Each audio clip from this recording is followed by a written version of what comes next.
Newspaper Hand Grenades. I'm Representative Gary Hopper, and with me tonight is the awesome Joshua Solomon, and we're here to talk about just about everything. So, How you doing, Gary? I'm doing actually really good. It's been a while since we've I know. done this, huh? I know. It has been a while. I've been doing really good. This has been awesome for me. I mean, usually I'm up in Concord, trying to stay awake. And over the last couple of, since we've been doing this, I started walking. I'm doing 3 miles a day anyway, and I feel a lot better. It's a lot nicer going out in nature and walking along a path than going up to Concord and listen to politicians. So what you're saying is that life is good if you don't have to work. Well, So that too. retirement. Well, yeah, Oh, that too. Okay. So Yeah, both. All of the above. well, it hasn't changed my day to day too much. I work full time from home on my computer. Were you working from home before? Yeah, I was full time working from home. Oh, okay. So I didn't get out of the house much except to come visit you here in the studio anyway. So. Oh, wow. The only thing that's Making me really feel changed really for bad. me is that my 17-year-old is homeschooling. My 26-year-old daughter is working from home. My Yeah. wife is working from home. So my office is full of people I don't like. So, Right, yeah.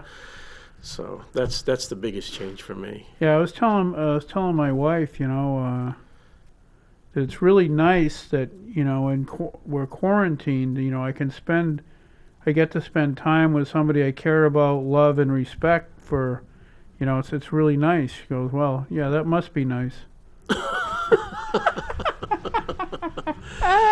Oh, she's nice. No, she never said Yeah, that. okay. I just like okay. throwing her under the bus. Yeah, another swipe at Brenda tonight. Yeah, another Yeah. swipe at Brenda. Okay. So anyway, so I had this theory. I'm going to run it by you. All right. So, as people may or may not know, I think people know that over the last few days, most of the case against General Flynn has vaporized.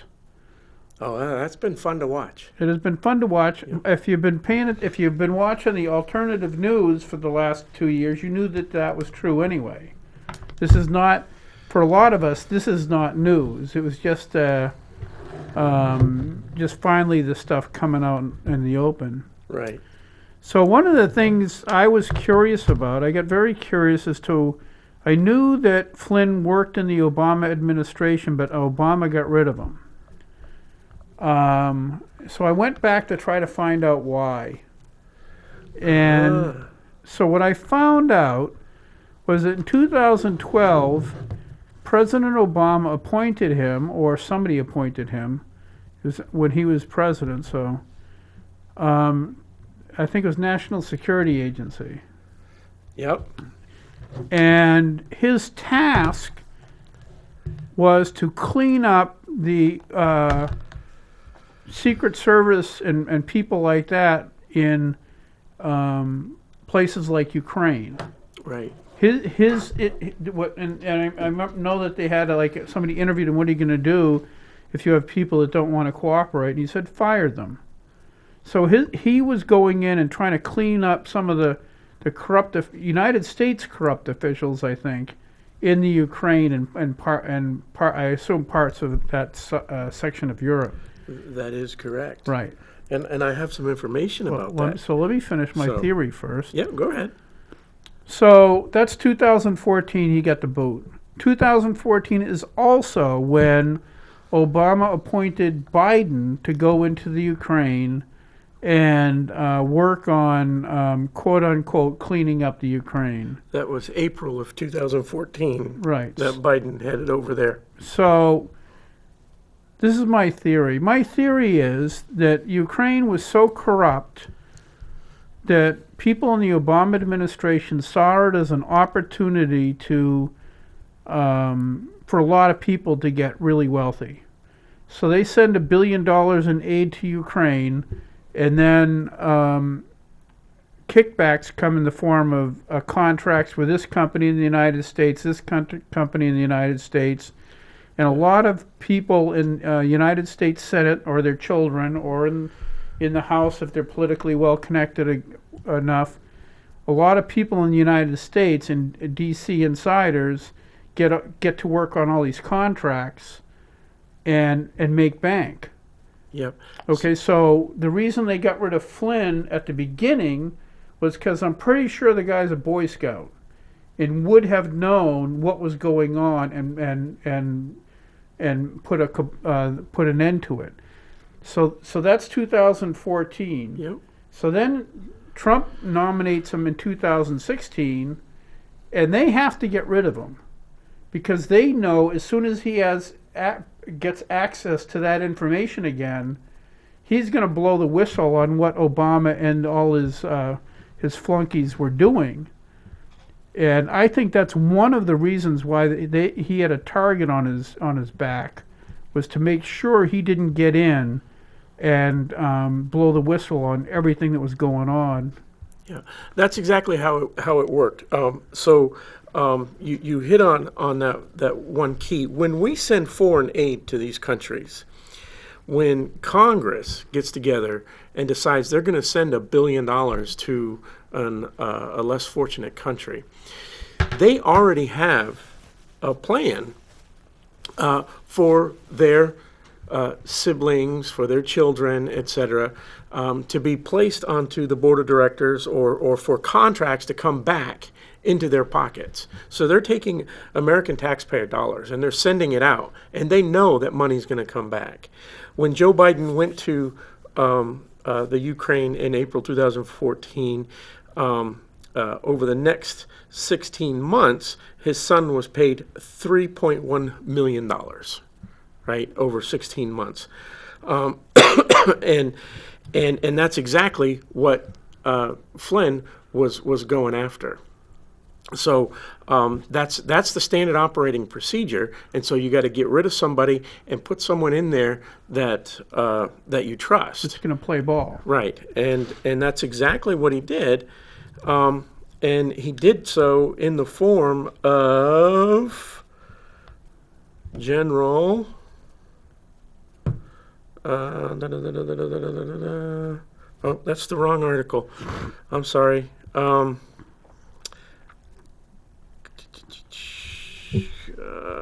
I apologize, but there's another general, and it kind of all goes into this business.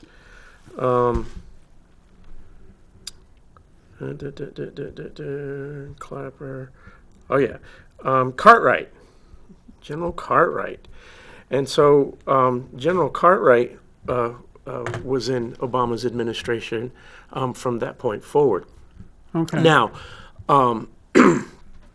Obama recently, this last week, he came out and he made a big old speech, and he's concerned with his supporters about the fact that Flynn was pardoned. Right. Well, not pardoned, but the Attorney General dropped the case, and I think his words were, he can think of no one can find any other precedent where someone gets off scot-free for lying to the FBI. Right. Except Hillary Clinton and except for. President Obama forgot that he pardoned a man by the name of General Cartwright, who pleaded guilty in 2016 of lying to the FBI about discussions about Iran's nuclear program. And less than a month before his sentencing hearing, he had already pleaded guilty. President Obama pardoned him. This was in January of 2017. Oh, no kidding. I didn't know that 17, right before. So Obama, I apologize for, pointing it out, but there is a precedent here where someone does get off scot-free for lying to the FBI. In this case, it's concerning a nuclear program. In General Flynn's case, it's concerning campaign information. So, right. Yeah, it's all connected. There is so much information coming out in the last couple of days. In fact, in the last 24 hours, the entire list of individuals who were looking to identify General Flynn publicly in order to produce this, right? Okay, so there's actually 7 individuals, including Yates, Rice, Biden, Obama, have made official inquiries to the NSA or whatever department, made official inquiries asking for this name to be released. Right. So people might, what they do is, if I make a phone call to Russia right now, which I don't know anybody there, but if you give me a number, I'll call anyway. So I call Russia. Well, if I'm making a phone call to Russia, the NSA has the right to basically listen in on that conversation. The caveat is, unless they have a search warrant, they're not allowed to release my name. They can listen to it long enough to find the context, and if they find something that's really severe, then they'd get a warrant and then release my name. Right. It's called unmasking. Any masking, basically any conversation like that, a United States citizen has a right to have their identity protected. Right. So what it is So the number of unmaskings, which is taking that, unsealing that so you can find out who is calling, went up, I think, 300% in the last couple of years of President Obama. Right. So that rule is, the NSA is monitoring foreign officials, Yes. foreign entities that they know are known spies or have access to high-level information overseas. Yeah. Right? And it is not against the law for Americans to talk to these people. I can Right. pick up the phone and I can call whoever I want around the world and I can have whatever conversation I want, right? There are plenty of reasons to talk to Russian ambassadors that have nothing to do with I might want one to come on the show, so I might call them. Right. that are not illegal, right? There's Right. plenty of reasons. But the NSA is listening in, right? And if an American is there, then you mask that American. That American has done nothing wrong and has no reason to be dragged into this investigation or this monitoring of this known person. Correct. And so to reveal that American's name is a very difficult, or supposed to be a very difficult process. But between November 30th of 2016, so this is after the election, right, and January 12th of 2017, there were 7 requests from folks inside the Obama administration to try and get this name out there because they were deliberately, like you said, deliberately targeting Flynn so that he couldn't be in there to expose this Ukraine business. Yeah, because the idea is, the FBI, the underlings in the FBI had already cleared Flynn. In the last minute, I believe it was Stroke said, don't clear him yet. We might need this. And so what they're trying to do is either entrap him, which is what they ended up doing, Right. because all the entrapment, all you have to do is have a conversation. If I had a conversation with you 4 weeks ago, it says, "Did you talk to Joshua Solomon 4 weeks ago?" "Yeah, I think I did." "Did you Right. say X?" Well, that was 4 weeks ago. I don't remember. I have no clue, but I'll say, "Oh, yeah, probably." It sounds something like I'd say. Well, Right. the FBI has a transcript of that phone call and knows I didn't say X. Right. So even though I'm trying to explain myself in good faith, the FBI is entrapping me. So what they're doing is they're getting me to say something that is untrue, even though I don't know it, is untrue, so they can say, okay, well, he's now guilty of lying to the FBI. Right. And it's a charge that they then use and they pressure you. Hey, you're going to get convicted on this. So you better start telling us some other things that we want to know, even though we have no right to know it. Right. And so that pressure continues. But So they were unsuccessful in getting his name released. Like I said, there were 7 attempts. The very final attempt, which occurred on January 12th, 2017, just 8 days before the inauguration. That final request came from, personally, Joseph Biden. Right.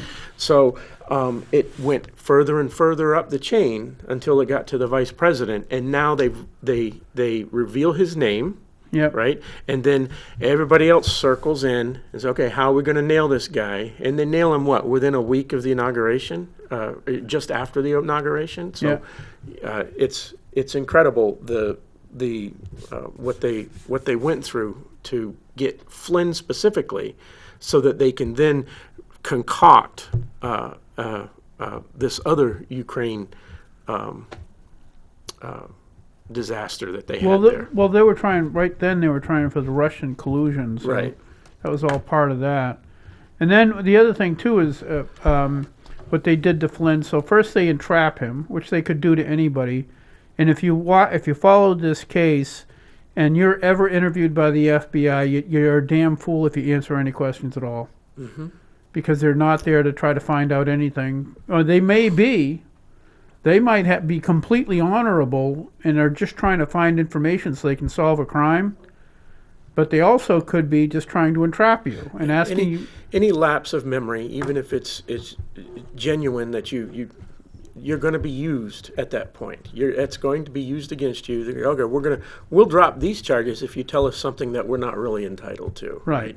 And General Flynn, being General Flynn, has an entire career of contacts with foreign agencies and foreign operatives, and information that is privileged and still classified, right? And Yep. so when someone like General Flynn, who has that information in his brain, is being interviewed by the FBI, he has to be deliberately careful.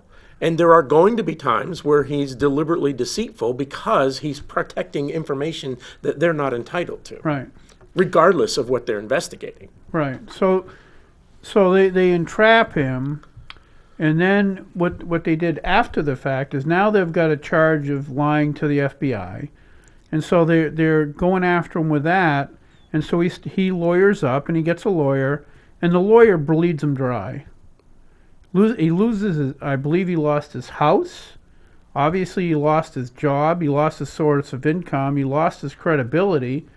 Because now the media is all over the place saying, "Oh, he lied to the FBI. Yeah. What a dirtbag!" And you remember, during that period of time was the Russian collusion hoax, Right. Right, and so there were a lot of folks on both sides who were buying into it at the time, Yes. including diehard conservatives I know. and conservative lawyers, which is why it was able to continue and fester, because folks weren't worried about him at that point. We were worried about this larger picture, and that atmosphere is what led to or assisted in having his reputation and career destroyed. So then that wasn't good enough, and the FBI is still trying to get him to say something bad about Trump. Right. Because Trump was the knocking out Flynn was important, but Trump was the big enchilada. They were trying to unseat the president of the United States by hook or by crook. So they were trying to get him to flip. And he finally confessed to lying to the FBI or whatever he confessed to when the FBI said, okay, well, if you won't talk or confess, we're going to go after your kid. Right. Exactly. It's they put as much pressure as they can to get what they want. Right, which is basically extortion. And again, at this period of time, the FBI was still flooded with the deep staters from the previous administration. So if I'm a lawyer and I go up to you, go up to you, and I say, Josh, I have information, and I'm going to sue you till you lose your house and everything else. You say, well, go ahead, go for it. And they go for it. It's not working. It's okay. I'm going out, and you were just spending money hand over fist defending yourself. And they say, okay, well that didn't work, so I'm gonna go after your kid. So what if a lawyer did that to you? What would happen to the lawyer?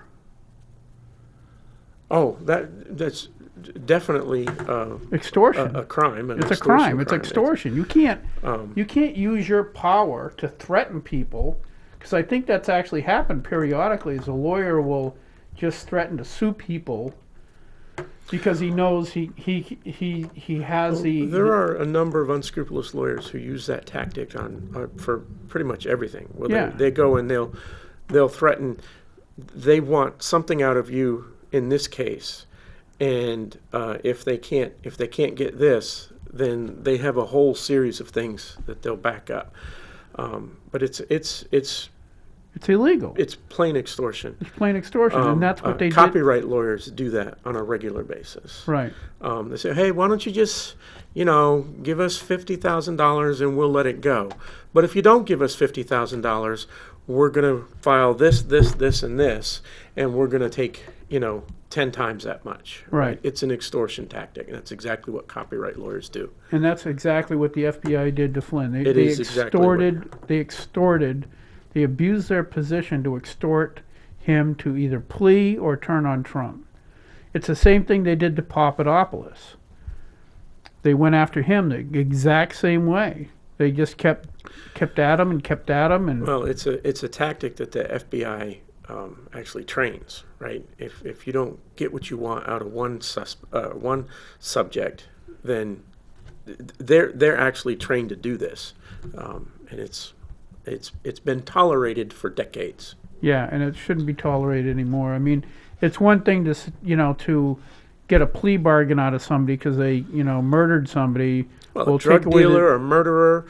But when you're talking about decorated national heroes who have spent their entire lives doing their best for this country, right? Yeah. And out of a 30 or 40-year career, there was one slip up 10 years ago that was dealt with and moved on, right? But they'll go after things like that, right? You're not talking about a murderer. You're not talking about a drug kingpin. We're talking about a general who is trying to do what's best for this country. Right.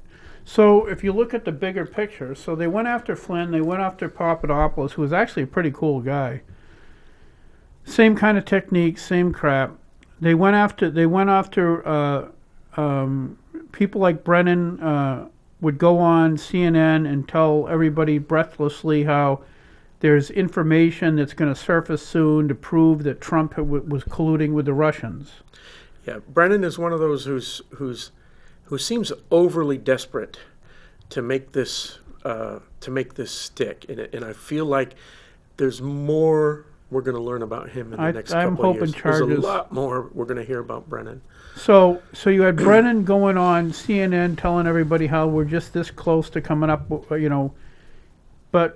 it turns out, recently you found out that when he testified under oath, he said, I have never seen any document that proves any connection between. In fact, they found out, I think in the last couple of days, that Brennan, when they were looking into the Russian connection into the 2016 election, the evidence they found was that, if anything, Putin wanted Clinton to win. Exactly. Okay, so if that's true, the entire Russian investigation, the entire hoax was predicated on a lie. It was predicated on two lies, because Brennan said the Russians wanted Trump to win, which is a lie. Putin wanted Clinton to win. The basic logic was, well, Clinton's a known variable. We know how to deal with her, but Trump is not predictable. Right. We don't know how to deal with him, so I would rather Clinton. Well, and the other side of that is the general disdain for national security that Democrats have and have shown over the last 40 years would dictate that. So that whole thing was a lie. The other thing the entire investigation was predicated on was the Russian the Steele dossier, which we found out from the Horowitz report last, I think, December, that was the FBI already knew that was fake by the beginning of the year. Right. They knew that the Steele document was paid for by Hillary Clinton. They knew that Steele had a disdain for Donald Trump, and they had already double-checked his resources and found that they were not true. That the person that Steele referenced said, no, there's none of this. I was just talking. Right. There's no legitimate facts in the Steele dossier, but they still used it and claimed to the FISA court that it was legit, and they used it to get, I think, 2 or 3 more FISA court I think there were a warrants. total of 3. Yeah, and maybe 2 of them were 4, after yeah. the fact. Right. One was before they definitely knew it was all bogus. 2 of them were after the fact. And it turns out that we find out now that, you know, that the whole Russian hoax was just that, a hoax. And the pieces of the puzzle or the house of cards they built are just completely falling down. Yeah, and every one of these is tying in together. They're all they're all trying to get to this Russian hoax and and I lost it. So they do the Russian hoax, and they're trying to impeach Trump on a Russian hoax, or trying to get rid of him based on a Russian hoax.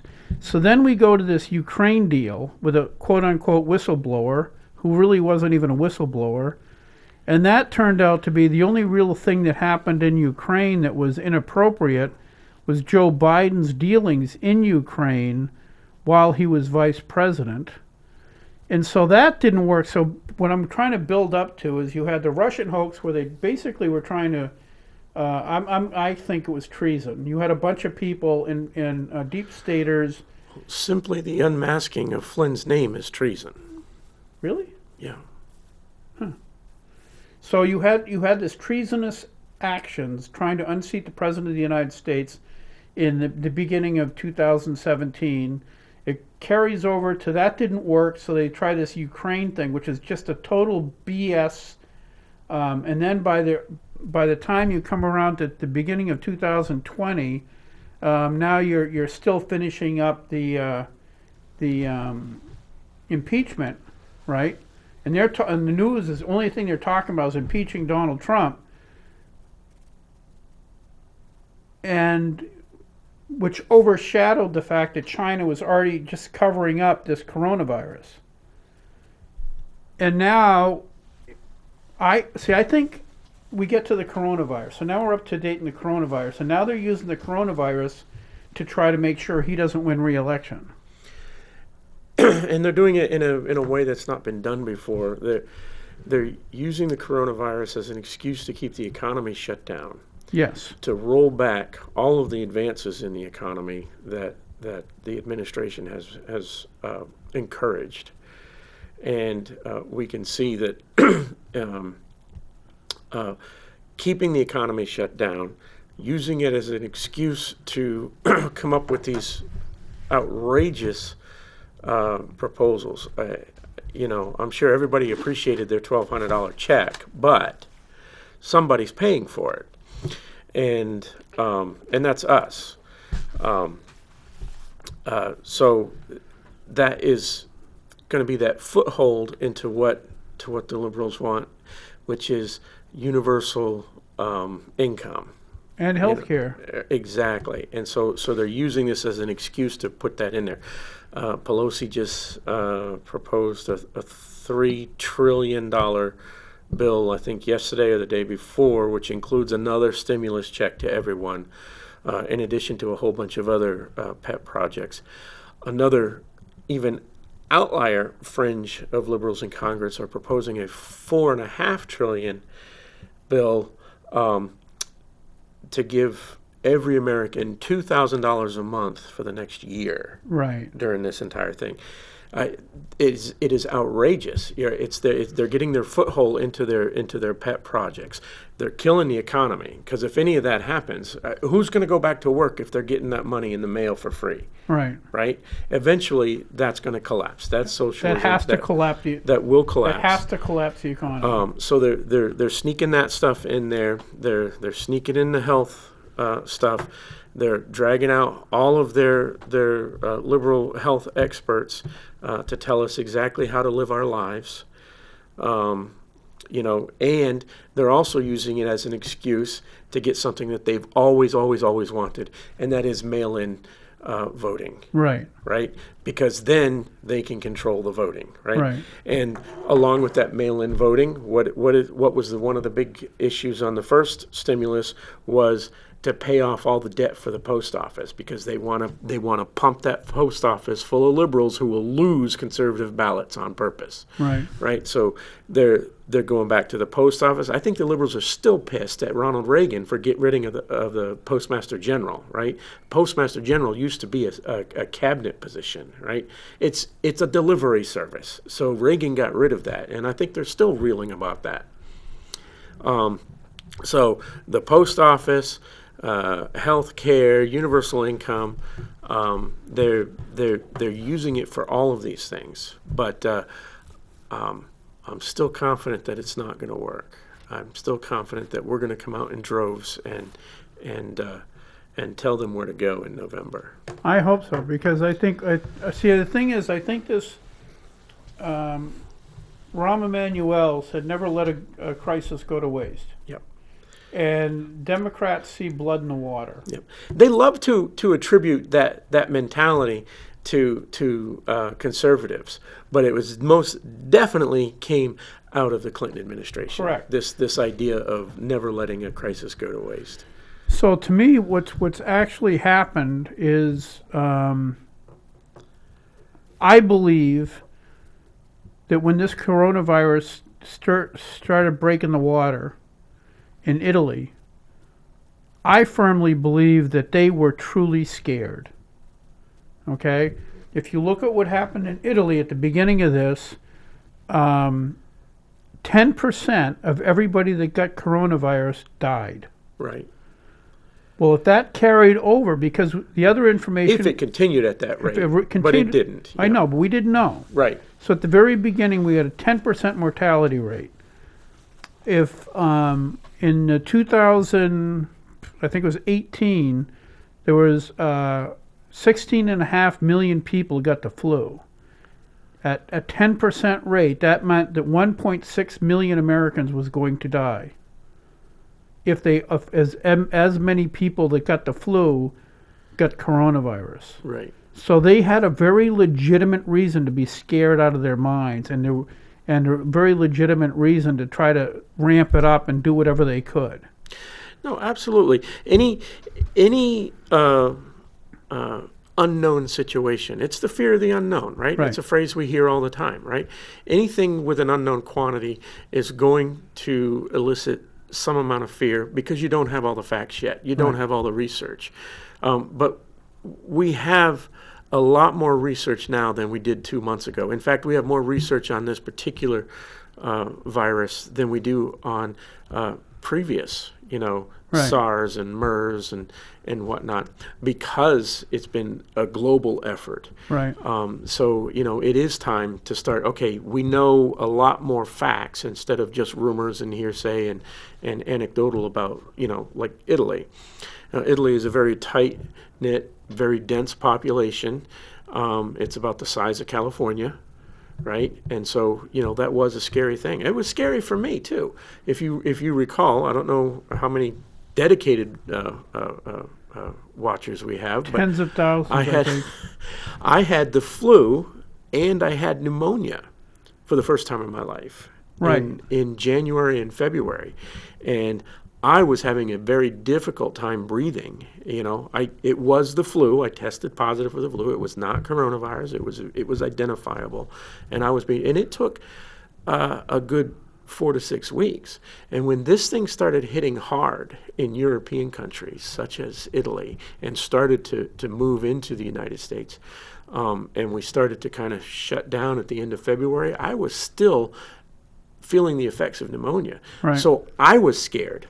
I'm not scared anymore, but I was scared because I'm sitting here as one of the people with a pre-existing condition. I already have pneumonia. If this thing is as bad as they say it was, I wasn't going to live very much longer if I actually did get it. So I was one of the ones. I was like, okay, let's take 2 weeks and call it. Right. I was absolutely okay with that. But we're now 2.5 months later. We gotta figure this out. Right, we have the research. We've seen that it didn't explode in New York City like they were supposed to. Right, we were supposed to be out of ventilators. We're supposed to be hospitals overrun, when instead we got the Elliott system laid off 650 employees. Right. Right? Some of them are furloughed, a lot of them will come back. But the fact is, instead of the hospital being overrun, they're laying people off. And the same thing happened in New York City. It was only the ICUs and whatnot were actually taking patients, right? Everybody Right. else was told to stay home, right? Even I called the doctor, and the doctor's like, unless you have a fever of 102 for more than a week, don't even call us again, right? And that kind of a fever can be deadly for someone over 50 or over 60. Well, that's actually part of the problem. Is somebody like me, I've had asthma my whole life. I got high blood pressure. I got immune disorder and early diabetes. I mean, I think the coronavirus, if it sees me, will just laugh and kill me in about 10, 15 minutes. So being cautious is practical. But Well, and that's the important part here. That's the important part about opening things back up. If you feel like you're one of those folks that's in danger, then you take the precautions that you need to do, right? Stay home if you feel like you have to.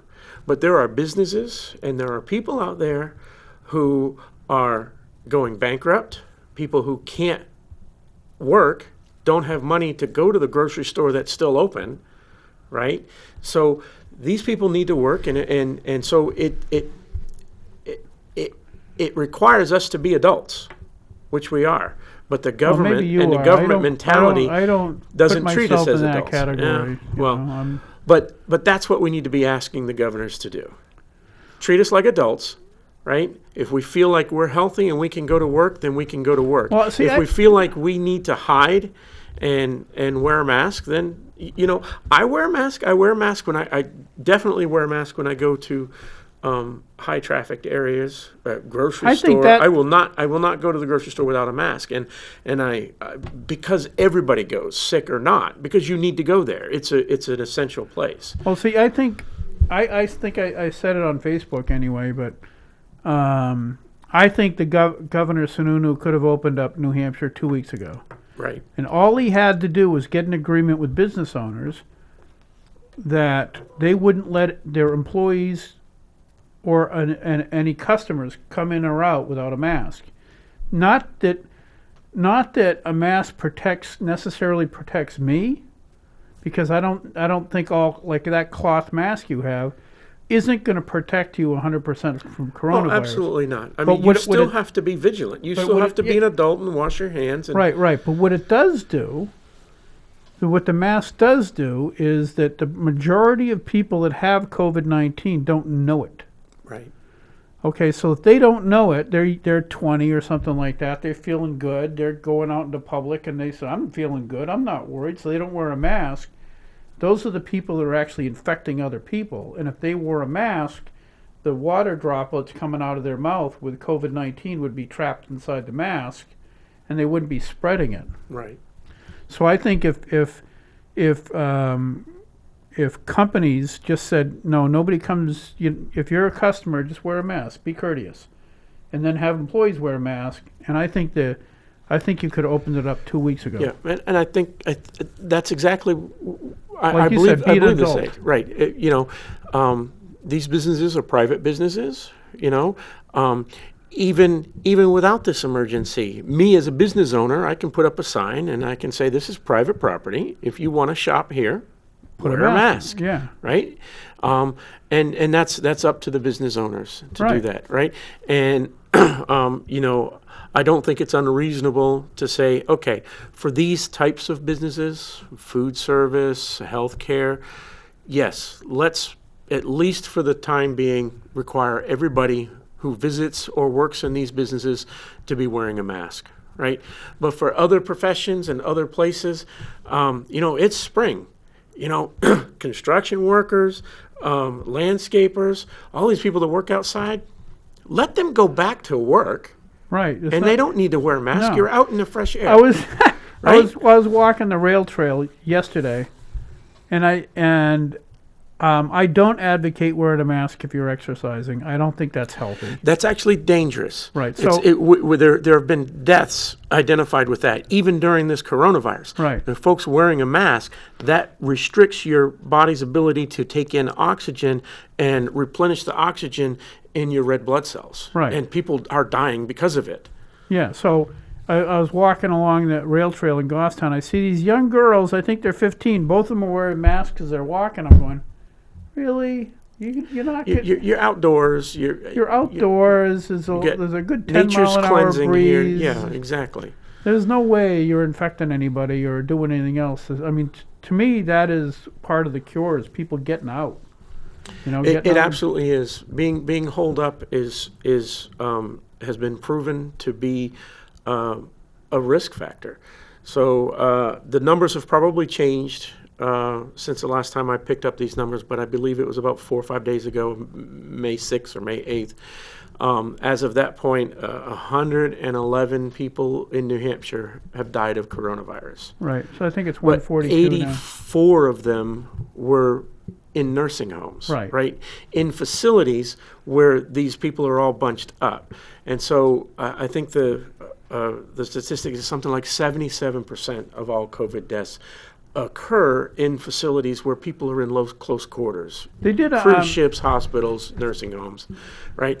Get out, spread out. We're fine. Yeah, get outside. The 1919, the swine flu. The swine flu was 2019. The swine flu that killed so many people. I think one of the things they found out, I think, because the hospitals maybe were overrun, but for whatever reason they started treating people outside, and their recovery rates went up. Right. Because they were getting fresh air and stuff like that. It was people that were stuck in the hospitals, like the elderly are stuck in nursing homes. It's like the worst place to be right now. Right. And that's no different from any other, from the flu, from SARS and MRSA and all of these things. They all had similar infection rates, a couple of them had very high death rates, but all of them are based on close quarters, right? Yeah. If you're not in that environment on a daily basis, you're not going to get it. That's why if you look at the flu rates and stuff like that, they all go up during the winter because everybody's everybody's inside. packed inside. Cabin fever. Yeah, people stayed outside, got more fresh air, there'd be a lot less. Which brings me to another point. Uh-oh. We need to tell Governor Sununu, open up the campgrounds. Don't open them up at 50%, right? You got these campgrounds, just open them up. Let people go outside and camp, right? Right. You don't have to go. They're saying he's worried- every other campsite or something like that. Right, well, what he's even worried- the campsites themselves are spread out far enough so that people don't have to deal with their neighbors. There's no reason to tell campsites that they have to do half. Right. I don't necessarily disagree, but what he's really concerned about is the highest concentration of COVID in the area is in the Boston and in Lawrence and that whole stretch there. Oh, we can take Rhode Island's tact and just park state troopers at the border, and anyone shoot coming them. in. Well, Can you I shoot don't them? think Rhode Island shot them, but they pulled over everybody from New York and said, "Where are you going?" And we're going to check on you. Right. So Temperature check at the border. But yeah, I mean, so I think that's what he's concerned about. He's concerned that I think he knows that right now New Hampshire is actually sitting pretty good. But if all of a sudden you get flooded with people from Massachusetts with corona, that's going to spike. you got to weigh it a little bit because that tourist influx is what we're That's how we about make our dollars. during the summer, right? I know. The camping, the outdoors, right? Of course, it's all year round. I mean, we Well, get one of the first things winter the stuff, federal government did was shut down the White Mountains. But What the hell did they do that for? up there in Laconia, they're waiting for their annual paycheck with the motorcycle weekend. That's not going to happen. Well, until I September. don't know if it won't happen. The motorcycle people aren't necessarily that compliant. I thought about that. Because it's also upsetting to me. I mean, that's Father's Day weekend, right? Right. You know, it's a great ride to get on the bike and go up there, and I've done it every year for 10 years. I've never done it. I'm sorry. One year I went up once in a kind of a drizzly off day with my friend Al, and it was pretty fun. I don't think It's just a fun I drive. get claustrophobic. I don't like crowds either. Yeah, I hate crowds.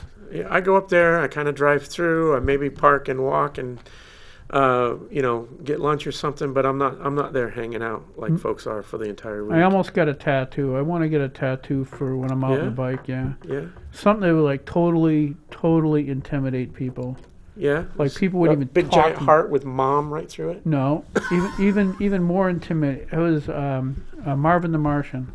Oh. Yeah, that'll scare people. Where's the kaboom? There was supposed to be an earth-shattering kaboom. I love Marvin. He's so cool. If I ever did a tattoo, that would be either Marvin or Bugs Bunny or something like that. Oh, who's the other one?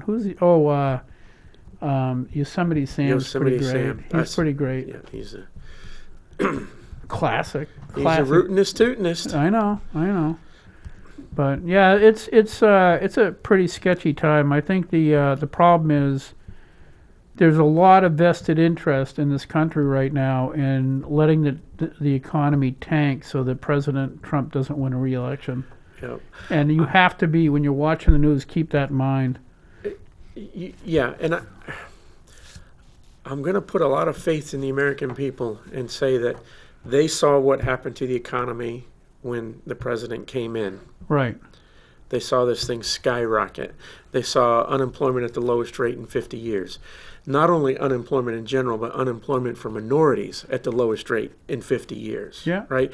And women. Years, and women. All these years, the Democrat Party has been promising equality and justice for minorities and women, and it didn't take place until a Republican businessman got into the office. Well, they wanted equality of failure. And so exactly. And so I think folks are going to realize that. And I think the American people as a whole are smart enough to realize that COVID-19 is responsible for the downturn, and that when we're let loose again, when capitalism is let loose and free markets are let loose to do what they want to do, we're going to go right back. And it's going to be the fastest recovery we've ever seen. I'm not positive about that, but I do know there's some other things you should be cautious of before we end the show. So, like I said, the one of the basic philosophies for the Democrats is never let a crisis go to waste. The real one of the big threats right now, not only, like, I don't really think the staying at home orders and stuff are that big a threat to your liberty. That doesn't bother me because I know that, like, Governor Sununu is trying to do what's best, given the information he has at a given time, to make sure that, tens of thousands of New Hampshire residents don't die. I don't disagree, but there are things that we should be able to go out if we want to. I get that. Okay, so I understand all that. But some things to be leery of, and this is happening in California and around the country, is a complete violation of your liberty under the auspices of safety, and that is tracking people. They're actually hiring people in California right now at $19 an hour to track people. So Josh is diagnosed with COVID-19. They take his phone and then find out everybody he contacted with in the last 20 days, and then contact them and send them a text message. Hey, Josh has got, COVID-19. You have to quarantine yourself. Well, just think of how much, although that might be helpful to curb this, it is such a profound violation of your liberty to have all the information involved in where you've been or where you might go given to the government. It is also completely violates the whole HIPAA laws, which say that the government isn't allowed to even access. I don't think the government's allowed to access your medical records. But in this case, they're going to make an exception. Yep. It is some super dangerous stuff. And that brings me up. We did not talk about the House resolution that was introduced in Washington, House Resolution 6666. Right. 4 sixes. Did you hear about this? Yes, right. kind of. So it's COVID-19 testing, reaching, and contacting everyone. TRACE. Trace. Right. They're introducing a bill to do exactly that, to trace every American and send people door to door to track you. And it's House Bill 6666. Not only is it going to track you, if you look how it's implemented in China, I mean, it's really scary. It that is. Democrats think that things that work or are implemented in China would be a good idea for the United States of America. Yeah, But if you go look at the videos in China, what they'll do is your wife tests positive for COVID-19, or your daughter. Okay, let's say you have a 10-year-old kid. Your 10-year-old kid tests positive for COVID-19. They come into your house and take your child out of your house and put them in quarantine. Right. So this is what the they're actually Democrats in discussing that, D.C. yes. are advocating, is a totalitarian, complete control of everything you do. And with the reason you don't hear about this is if you look at the media. 1984, the media in the United States of America was owned by 50 separate companies. Right now, I think it's owned by 90% of it is owned by 5 companies, and that's why you'll hear these montages on YouTube of a reporter saying this in response to a story. This reporter saying exactly the same thing, and it's mirrored, 100 times across the country, because it's the same. The people controlling the media are trying to take down Donald Trump, and if they have to take down your country to get there, they're fine with that too. Right. So ignore the media. You probably heard more truth in this hour than you'll ever hear on CNN or national propaganda radio. Right. No, that was I couldn't believe the extents to which they intend to go with some of these. With that House bill, you've got the mayor of Providence, Rhode Island, is encouraging citizens to snitch on each other for not wearing masks. You've got salon owners being arrested. You've got grandmas being arrested. People were being arrested for just being on the beach alone. Right. Right. On the bright side, as we end, you see that picture? I don't know where it was. Somebody set up basically a what do you call it? Scarecrow type thing on the beach. Oh yes, I did. So if you go find it on YouTube, it's so great. So there's somebody set up what looked like a guy fishing on the beach by himself. There's nobody even close to him. So the cops go over to try to arrest him. They took 4 police officers to go arrest him. And who were not social distancing. Right. So yeah, they were all, yeah. Yeah, so it was pretty great. Yeah, so they're trying to control every aspect of our lives through this. And it's not standing up in court. You've got district court judges and appeals courts who are saying, yeah, let this guy go. He can go open up his shop. She can go open up her salon. Right. So yeah, it's and you better thank your lucky stars Trump's in charge right now, because if it wasn't, we would be absolutely There's one more thing that came out. Supreme Court came out with this decision concerning illegal immigrants 2 days ago, and that is someone, the district court, 9th District Court, allowed someone to encourage and harbor illegal immigrants, and the Supreme Court said, no. If you encourage illegal immigrants to stay here and you help them get jobs and you help them avoid extradition and whatnot, that is a felony. And the Supreme Court was unanimous. And not only was it unanimous, but Ruth Bader Ginsburg wrote the court's decision. Holy mackerel. Yeah. So it is illegal to harbor or encourage illegal immigrants to stay in this country. And that is final, according to RGB. If you want illegal ignorance, you can watch CNN. Hey, we'll see you guys next week. Thank you.